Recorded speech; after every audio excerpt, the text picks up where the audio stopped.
Delhi high court में अरविंद केजरीवाल की जमानत की अर्जी पर सुनवाई होती उसके ठीक पहले आम आदमी पार्टी ने हाई कोर्ट पर दबाव बनाना शुरू कर दिया और इसके लिए आम आदमी पार्टी के करीब 150 वकीलों ने चीफ जस्टिस डीवाई चंद्रचूड़ को पत्र लिखकर हाई कोर्ट के जज पर गंभीर आरोप लगाए और उन्हें केजरीवाल के मामले से अलग किए जाने की मांग कर डाली। आम आदमी पार्टी की ये कार्रवाई एक तरह से न्यायपालिका पर दबाव डालने जैसा है ताकि फैसला उनके पक्ष में दिया जाए।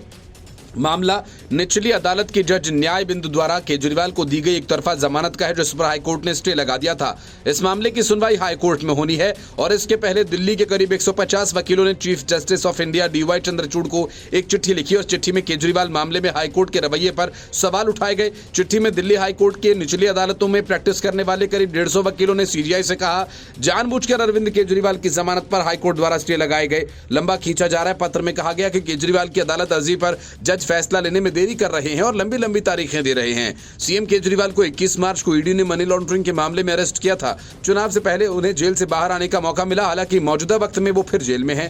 वकीलों के द्वारा लिखी गई चिट्ठी में सबसे बड़ा आरोप यह है कि हाईकोर्ट के जज सुधीर जैन अनुराग जैन के भाई हैं और इसलिए मामला हितों के टकराव का है। जज सुधीर जैन को इस मामले से अलग होना चाहिए, जबकि हकीकत यह है कि अनुराग जैन ईडी के वकील हैं लेकिन मनी लॉन्ड्रिंग से जुड़े किसी मामले को नहीं देख रहे, इसलिए मामला हितों के टकराव का नहीं है। लेकिन केजरीवाल और उनकी पार्टी की मंशा पूरी तरह से साफ है। वे किसी तरह से हंगामा मचाकर अपने हित में फैसला चाहते हैं ताकि उन्हें जमानत मिल जाए। कोर्ट से जबरन जमानत का ये अजीब हथकंडा अरविंद केजरीवाल के लोगों ने अपनाया।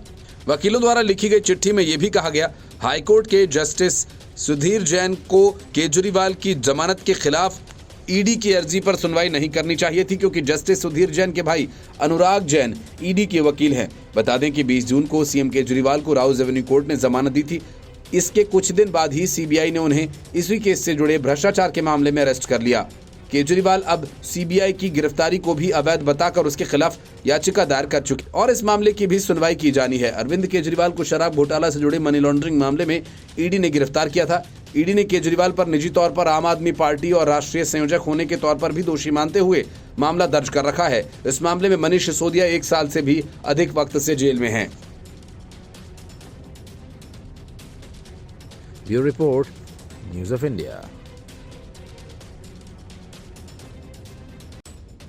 अदालतों पर दबाव डालने की केजरीवाल और उनके वकीलों की रणनीति काम नहीं आई और दिल्ली हाईकोर्ट ने अरविंद केजरीवाल केस में सीबीआई को नोटिस जारी कर सुनवाई 17 जुलाई तक टाल दी। सुनवाई के दौरान हाईकोर्ट ने केजरीवाल से सीधा सवाल किया कि निचली अदालत में जाने की जगह वे सीधा हाईकोर्ट क्यों आए, उन्हें जमानत के लिए ट्रायल कोर्ट जाना चाहिए था। सुनवाई के दौरान केजरीवाल के वकील अभिषेक मनु सिंघवी ने दलील दी कि केजरीवाल कोई आतंकवादी नहीं, उन्हें जमानत क्यों नहीं दी जा रही।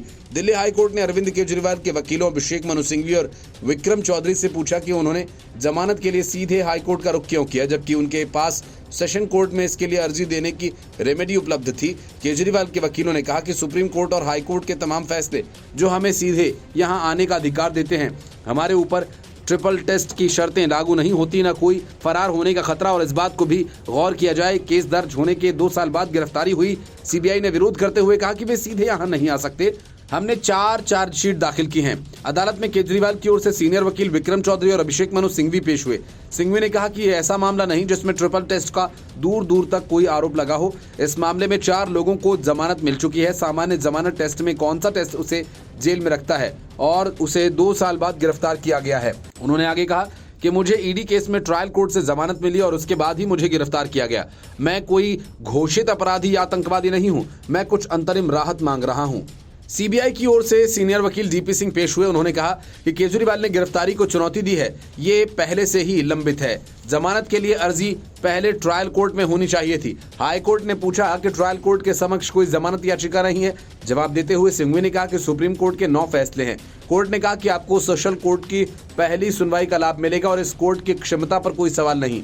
इसके बाद सिंघवी ने कहा कि सुप्रीम कोर्ट के कई फैसले हैं। इस मामले में अवैध गिरफ्तारी को चुनौती देने वाली याचिका कोर्ट में पेंडिंग है। सीबीआई के वकील डीपी सिंह ने ईडी मामले में गिरफ्तारी के खिलाफ उनकी याचिका पर सुप्रीम कोर्ट में लंबित थी, उन्हें ट्रायल कोर्ट में जमानत याचिका दायर की। सीबीआई की इस दलील का जवाब देते हुए सिंघवी ने कहा कि वहां मामला बिल्कुल अलग था और यह केस को टालने का तरीका है।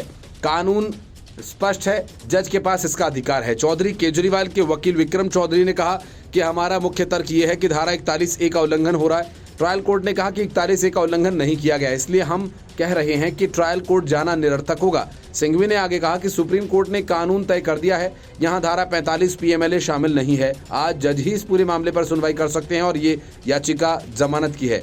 इन सभी फैसलों का मतलब क्या है? अगर CBI के वकील आते हैं और कहते हैं कि मुझे ट्रायल कोर्ट जाना चाहिए, कोर्ट ने कहा कि सुप्रीम कोर्ट के कितने मामलों के पास औचित्य के आधार पर ट्रायल कोर्ट जाने का हक है।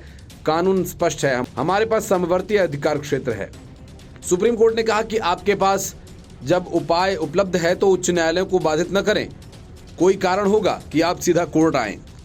Bureau Report, News of India. Arvind Kejriwal और स्वाति मालीवाल से लेकर पूरी आम आदमी पार्टी ही सवाल ईडी से पूछती रही कि घोटाला हुआ तो माल कहां गया, एक चवन्नी नहीं मिली, मतलब कि घोटाला हुआ ही नहीं।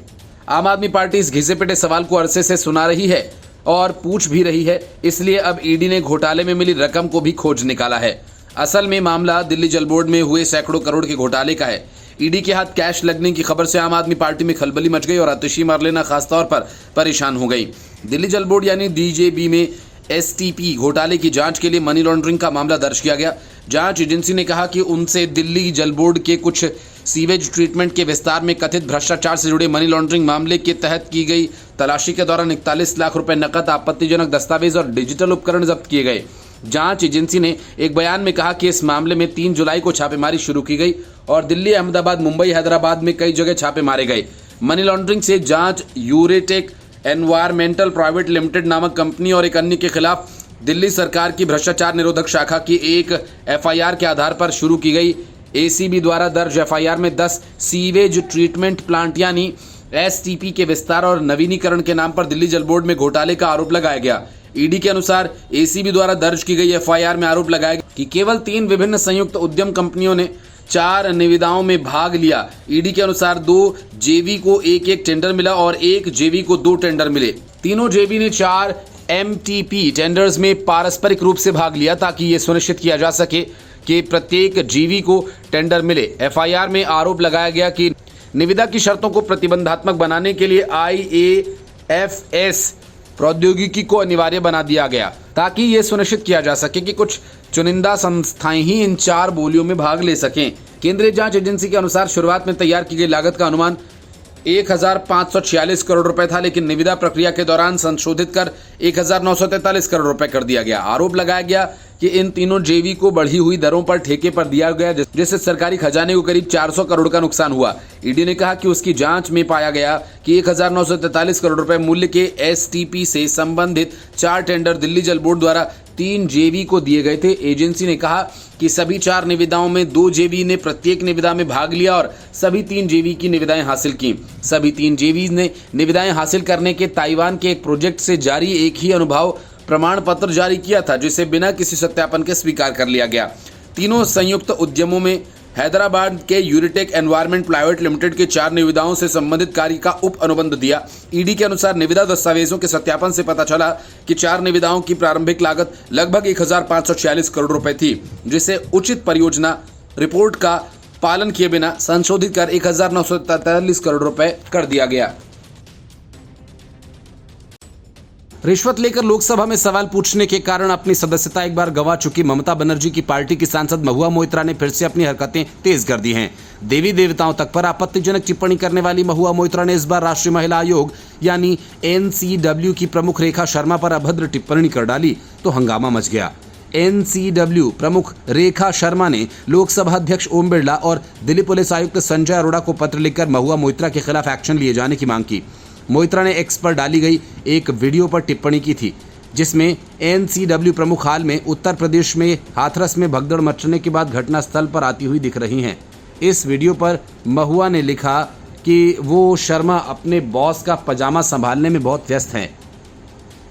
NCW ने एक्स पर एक पोस्ट में लिखा कि राष्ट्रीय महिला आयोग ने सांसद महुआ मोइत्रा द्वारा राष्ट्रीय महिला आयोग की अध्यक्ष रेखा शर्मा के विरुद्ध की गई अपमानजनक टिप्पणी का स्वतः संज्ञान लिया। ये अभद्र टिप्पणी अपमानजनक है तथा महिला के सम्मान के अधिकार का उल्लंघन है। आयोग ने पाया कि ये टिप्पणी भारतीय न्याय संहिता 2023 की धारा 79 के अंतर्गत आती है। राष्ट्रीय महिला आयोग इन आपत्तिजनक टिप्पणियों की कड़ी निंदा करता है और सुश्री मोइत्रा के विरुद्ध कड़ी कार्रवाई का अनुरोध करता है। सुश्री मोइत्रा के विरुद्ध प्राथमिकी दर्ज की जानी चाहिए तथा 3 दिन के भीतर आयोग को विस्तृत कार्रवाई रिपोर्ट भेजी जानी चाहिए। इसके पहले भारतीय जनता पार्टी ने राष्ट्रीय महिला आयोग प्रमुख रेखा शर्मा के बारे में टिप्पणी के लिए टीएमसी सांसद महुआ मोइत्रा को निशाने पर लिया। उन्हें उनकी पार्टी से निकाले जाने की मांग की। भाजपा के राष्ट्रीय प्रवक्ता शहजाद पूनावाला ने तीखी प्रतिक्रिया व्यक्त करते हुए मोइत्रा की टिप्पणी को बेहद अभद्र, आपत्तिजनक और शर्मनाक करार दिया और कहा कि यही टीएमसी और विपक्षी दलों के गठबंधन का असली चेहरा है। उन्होंने आरोप लगाया कि संदेशखाली चोपड़ा में तालिबानी पिटाई मामले और स्वाति मालीवाल मामले में चुप रही सांसद महुआ मोइत्रा अब एक महिला के बारे में अभद्र टिप्पणी कर रही हैं, वो भी एनसीडब्ल्यू प्रमुख पर। एनसीडब्ल्यू प्रमुख के बारे में मोइत्रा की टिप्पणी की तस्वीर साझा करते हुए भाजपा प्रवक्ता ने उन्हें टीएमसी से निष्कासित करने की मांग की। भाजपा प्रवक्ता ने टीएमसी सांसद की टिप्पणी को लेकर कांग्रेस और आम आदमी पार्टी पर भी निशाना साधा और पूछा कि क्या प्रियंका वाड्रा, राहुल गांधी, मल्लिकार्जुन खड़गे जी, सोनिया गांधी, प्रियंका चतुर्वेदी, आम आदमी पार्टी इस पर सवाल उठाएंगे। उन्होंने कहा कि क्या ममता दीदी इस पर कार्रवाई करेंगी? नहीं, वो इसी तरह संदेशखाली और पश्चिम बंगाल के चोपड़ा में दंपत्ति को कोड़े मारे जाने पर चुप रही थीं। Bureau report, news of India.